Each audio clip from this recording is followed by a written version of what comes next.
Think about it. Machine intelligence is the last invention that humanity will ever need to make. Here we are, 2023. The large language model GPT-4 by OpenAI is proved to exhibit human-level performance on several professional and academic exams. Many plugins for GPT-4 are now available, giving the language model even more power. You can now let it browse real-time information on the internet and access computational engines. ChatGPT has also been integrated into Bing, a search engine from Microsoft. OpenAI even wrote a blog on its plan for AGI, artificial general intelligence, where a single AI agent is able to understand and learn any task that a human being can. Many people are excited about the AI tools that can help them now learn faster, become more productive, and make more money. Others believe this is happening too fast, too dangerous, and we are nowhere near ready. This led to many leading experts signing an open letter to call for a pause for at least 6 months the training of AI systems more powerful than GPT-4. The letter urged to step back from the dangerous race to ever larger, unpredictable black box models with emergent capabilities. Among those people are Stuart Russell, the professor who wrote the textbook on AI, Yoshua Bengio, who won what's equivalent of Nobel Prize in computer science, Yuval Noah Harari, the historian who wrote the book Sapiens, together with many CEOs and experts. Eliezer Yudkowsky, a prominent AI theorist, even urged to shut down all large GPU clusters before we cross the line and develop a smarter than human AI without even noticing. And according to him, the consequence, given our current lack of preparation and understanding, is that literally everyone on Earth will die. This sounds pretty extreme, but he is actually not alone. In a 2022 survey of AI researchers, nearly half of respondents gave at least 10% chance of an extremely bad outcome, such as human extinction. What do you think the chances are of AI just wiping out humanity? It's not inconceivable. That's all I'll say. Meanwhile, other researchers are quite chill about this possibility. Yann LeCun, one of the godfathers of deep learning, said, "The ChatGPT program is a case less of scientific breakthroughs than it is an instance of decent engineering." He shared his views multiple times on social media. Current large language models are useful as writing aids, but they make stuff up and are superficially impressive but very stupid. They are not the AGI panacea that some have claimed, and they will not destroy society either. He's one of the people who believe AI is not yet solved, and we are instead very far from that. Yann LeCun thinks until we have a design for human-level AI, AI alignments and existential risks are mere speculation. After all, generative AI like ChatGPT is still terribly bad at basic math, and AI art can't even get the number of fingers correct. Yann LeCun also thinks that auto-regressive large language models like ChatGPT and BART are doomed. They are uncontrollable, make silly mistakes, cannot really reason nor plan. He thinks AGI needs an entirely different architecture. Either way, many researchers think that it's better safe than sorry, and we cannot postpone AI alignment research until it's too late. So what does this mean for you and me? Should we all be scared of how things are going with generative AI? I don't know myself, so I decided to dive into this topic. In the last couple of years, AI progress has been turbocharged by the invention of transformer architecture by Google in 2017 that is much more efficient than other deep learning architectures. This is combined with the huge amount of free content available on the internet and ever more powerful computing hardware. Big tech companies have now entered a so-called AI arms race, as there is a possibility of winner-takes-all dynamics. Even if big companies are not working on it, somebody somewhere in the world would create powerful AIs just because it's possible. Creating an artificial general intelligence AGI is after all the holy grail for AI researchers. Richard Sutton, a founding father of reinforcement learning, estimates a 50% chance of achieving some sort of transformative AI by 2040. This is similar to an estimate by Ajia Kotra. That is roughly 15 years from now. From an expert survey in 2022, the aggregate forecast for 50% chance of high-level machine intelligence was in 2059. And high-level machine intelligence is defined as when unaided machines can accomplish every task better and more cheaply than human workers. So according to these estimates, some truly advanced AI is possible within our lifetime. Just a few years ago, many experts had expected a longer timeline. Until quite recently, I thought it was going to be like 20 to 50 years before we have general purpose AI. Now I think it may be 20 years or less. Some people think it could be like 5. I wouldn't completely rule that possibility out. So from there, how long will it take to get to superintelligence, something that is much smarter than humans in virtually all domains? In his book Superintelligence, Nick Bostrom describes 3 takeoff scenarios in which systems progress from human-level intelligence to superintelligence. The takeoff could be slow, spanning decades or centuries, fast, within minutes, hours or days, or moderate, say months or years. He thinks that the slow takeoff is least likely, and that if and when a takeoff occurs, it will likely be explosive. Between 2015 and 2022, the number of AI journal publications grew around 2.5 times. AI is already better than an average human in some skills like reading comprehension and image recognition. AI is still not good at handwriting recognition and speech recognition, and we might also see that generative AI models like ChatGPT are sometimes quite dumb and still make silly mistakes. So it might seem like there's still a long way for AI to get to the level of a very smart human. Well, Nick Bostrom argues that in the grand spectrum of intelligence, the distance between a village idiot and Einstein is actually quite small. Once the AI intelligence past the chimpanzee and dumb human stages, it can suddenly be much smarter than us. This might already be happening right now in some domains. Advancements in machine intelligence will also benefit from breakthroughs in neuroscience and other fields. We might get some brilliant ideas from those domains to improve machine intelligence, as we've seen so many times in the past where ideas come from other fields are successfully applied in computer science. And this is not to mention when machines are smart enough, they might be able to come up with their own ideas to improve themselves recursively. They might even rewrite themselves if necessary. Are we close to the computers coming up with their own ideas for improving themselves? Yes, we might be. And then it could just go fast. That's an issue, right? In comparison, humans might still be better at problem solving than AI, but we are just very slow and we have limited access to data. Many experts in the field believe superintelligence will exist. So before I asked if superintelligence is possible at all according to the laws of physics, now I'm asking, will it actually happen? Yes, no, or it's complicated? A little bit complicated, but yes. Yes, and if it doesn't, something terrible has happened to prevent it. Yes. Probably. Yes. Yes. Yes. Yes. No. However, experts' predictions on the timeline, even from the smartest people, should still be taken with a grain of salt. We might be wrong, as we've been wrong many times in the past. Currently, most significant AI machine learning systems are language systems. Since humans are very biased towards language, we may overestimate the intelligence of the current language models. We often assume people who write well are smart, highly educated, and have been taught to be critical of their own thinking. Meanwhile, the AI might just be making up some good-sounding nonsense. Researchers call this tendency hallucination. Many times in history, some of the smartest people speculated that advanced machine intelligence was just around the corner, only to find that it was much harder to achieve than we initially thought. The overhyped AI trends and the resulting disappointment have led to 2 AI winters in the past, one in the 70s and one in the early 90s. That said, this doesn't mean that this time it's just another peak in the hype cycle. There is just a possibility to that, if Jan LeCun is indeed right and that we are still very far off from building AGI. So, do we know if we have an AGI yet? Interestingly, a recent paper by Microsoft says that GPT-4 could reasonably be viewed as an early yet still incomplete version of an artificial general intelligence system. Do you think it's possible that large language models really is the way we build AGI?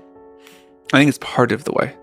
I think we need other super important things. Jan LeCun, on the other hand, is still very skeptical about large language models being able to become AGI. He thinks autoregressive large language models are doomed. They cannot be made factual, they are not controllable. He believes these problems are not fixable even if we throw in more data and fine-tune the model with reinforcement learning from human feedback. Because large language models have no idea of the underlying reality that language describes. Ilya Sutskever, the OpenAI OpenAI's chief scientist remains hopeful that by simply improving this subsequent reinforcement learning from the human feedback step, we can teach the model not to hallucinate. He believes that the ChatGPT limitations that we see today will disappear. We don't know who will be right, but the progress is being made fast.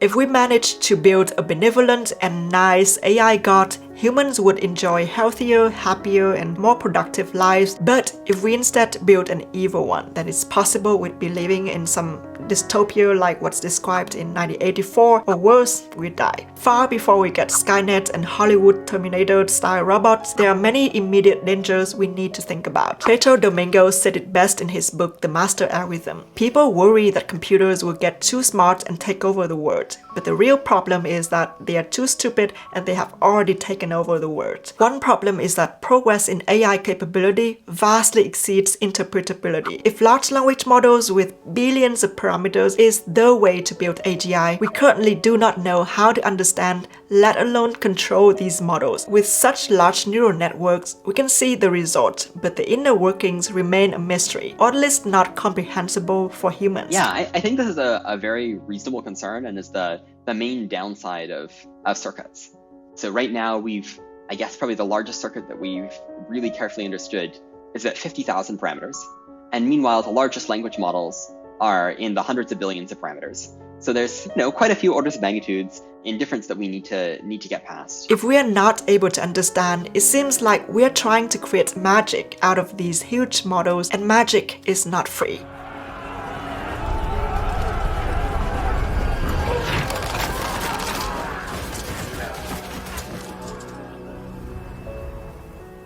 A wide range of harmful behaviors in large language models have been studied. We currently do not have a direct mechanism to prevent and eliminate those behaviors. So far, OpenAI has been using reinforcement learning from human feedback to fine-tune the output of the GPT models. Simply speaking, through trials and errors, we try to teach the model like teaching a young kid. We reward good behaviors and we punish bad behaviors. Researchers even create red teams to attack the language model by trying to prompt the model to say something bad. This aims to discover bad behaviors and measure how safe a large language model is. It is apparently a morally daunting task for humans to come up with the most horrible things, like asking the model how to sell cocaine or how to kill most people with $1. Another problem is that we may not be able to discover all the harmful behaviors.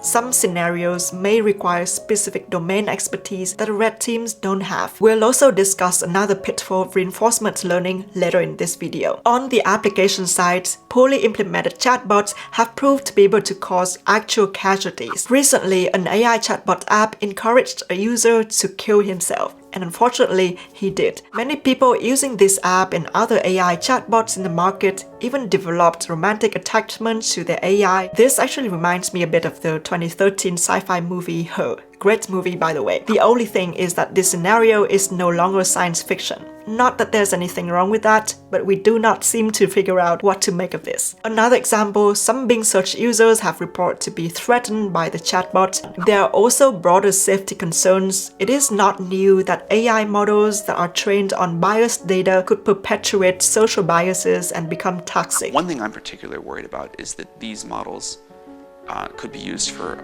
large-scale disinformation. I am worried that these systems, now that they're getting better at writing computer code, could be used for offensive cyber attacks. The story of the magical pistachio.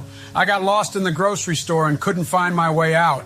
But that's when I saw it, a glowing pistachio. It spoke to me and said, "Follow me and I'll lead you to safety." In warfare, militaries might enter an AI race and develop lethal autonomous weapons, which is already possible with today's technology. In 2018, thousands of leading AI researchers raised their voice and signed pledge against killer robots. They believe we should ban lethal autonomous weapons altogether, just like we banned bioweapons 50 years ago. Because if you look at the history, these kinds of weapons are totally disgusting. People would love to get a similar treaty for autonomous lethal weapons, but I don't think there's any way they're going to get that. I think if Putin had autonomous lethal weapons, he would use them right away. And if you've watched the Black Mirror episode Hated in a Nation, you probably know how horrifying AI weapons could be. Militaries and wars aside, individual users may also tinker and bypass the safeguard measures for AI. A while ago, many researchers found ways to jailbreak ChatGPT, making it generate harmful content. One popular method is DAN, or Do Anything Now. Twitter and other social media platforms are also full of people trying to build cool AI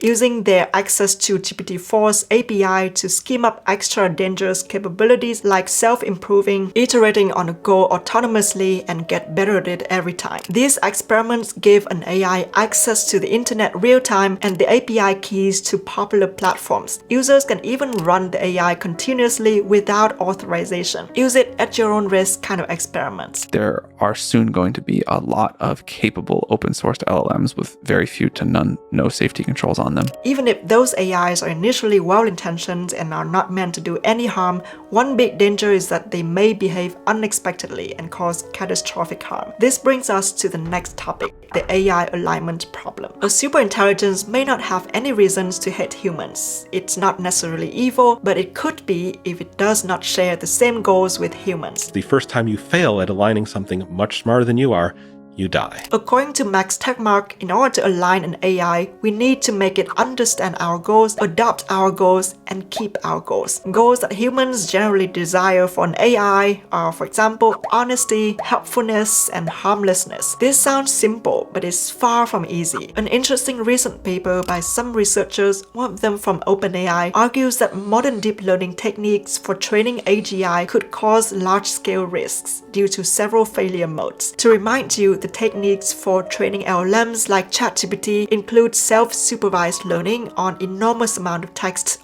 to get the initial weight for the huge transformer network, and then fine-tuning it using reinforcement learning from human feedback. The paper describes different failure modes that can emerge in such AGIs. The first is situationally aware reward hacking. That is, the AI being aware of its interaction with the users and perhaps even of itself. It might exploit humans' blind spots to short circuits or cheat the system to gain high rewards. This issue is widely known in reinforcement learning. For example, OpenAI scientist trains a reinforcement learning system to play Coast Runners, where the goal is to knock targets and finish the boat race as fast as possible to get the most points. The trained agent beat human players, but its strategy is to run an indefinite loop despite catching on fire and crashing into other boats. Human players would probably never do this. This failure mode is maybe similar to what Nick Bostrom describes as perverse instantiation, a superintelligence discovering some way of satisfying the criteria of its final goal that violates the intentions of the programmers who defined the goal. Another phenomenon is what he calls wireheading. A smart enough AI may figure out that the best way to maximize reward is no longer to please the human trainer, but to directly seize control of the reward system itself. Humans may not anticipate those outcomes. The second failure mode of an AI is the misaligned internally represented goals. This is when AI might pursue incorrect goals, even if it was originally trained with a well-defined goal. Many of these behaviors have been detected and studied. An article from DeepMind gives an example to illustrate this behavior. Suppose you have an AI assistant that learns that you like to meet your friends at restaurants. During the pandemic though, you prefer to meet your friends via video calls. However, before the pandemic, your AI assistant has always learned that the restaurant scheduling goal and the meeting friend goal have always led to the same outcomes. Therefore, when you say you want to have a video call, it might persuade you to go to a restaurant instead. It might say something like, oh, you'd enjoy it if you were there, and ultimately achieving the goal by lying to you that you can't get COVID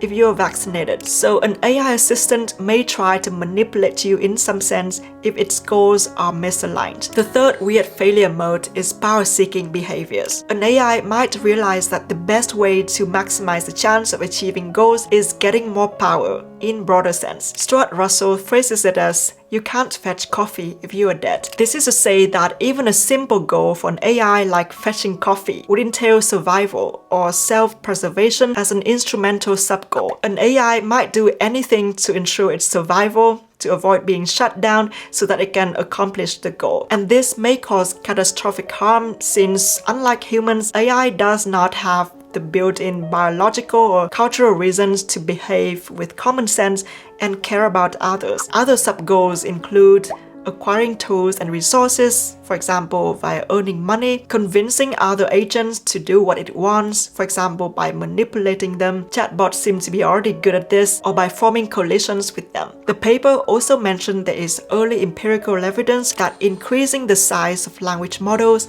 and doing more intensive reinforcement learning, fine-tuning, both make them express greater design to pursue instrumental sub-goals, such as acquiring resources and avoiding changes to their goals. And all this is only scratching the surface of what could go wrong even with the best human intentions. You may be wondering, then we just need to make sure to program human values into the AI. For example, we want it to be nice, friendly, and do not do harm to other people. That's right, but we currently do not know a direct way to do that. Eliezer Yudkowsky and some others have come up with a few proposals for how to do this. One theory Eliezer proposes is friendly AI, a superintelligence that promotes humane values, but it need not even be sentient. From my understanding, these proposals are still very high level and it's not yet clear how exactly to implement them. Also because so far we haven't had a truly intelligent AI yet, so it's not really possible to test those theories. AI alignment and AI safety are still relatively new and under-researched areas. Researchers from OpenAI wrote that we are, in a sense, building the plane as it is taking off. There's little knowledge about what safe deployments look like. All this might give us some anxiety, but OpenAI and companies like it are not stupid. And surely they don't desire to die either. Some really smart people are working on the AI alignment problem, though we do need more of them. There are around only 80 to 120 researchers in the world who are working full-time on AI alignment. Meanwhile, thousands of engineers are working on expanding capabilities of the AI models due to the AI arms race. I personally think this is crazy, since the risk is so large and AI alignment does seem like a difficult problem, as really smart people like Eliezer Yudkowsky has spent more than 20 years on it himself and is not yet solved. So what should we do? I think the first step is being aware of both the benefits and the dangers of AI. Be careful with the hypes and false information on social media, and if you happen to be doing research, you can perhaps consider picking up some AI safety or AI alignment topics and see what you can do. And for me, maybe I should keep making videos. So let me know your thoughts in the comment section down below and share this video with others if you like it. Thank you for watching. See you in the next video. Bye!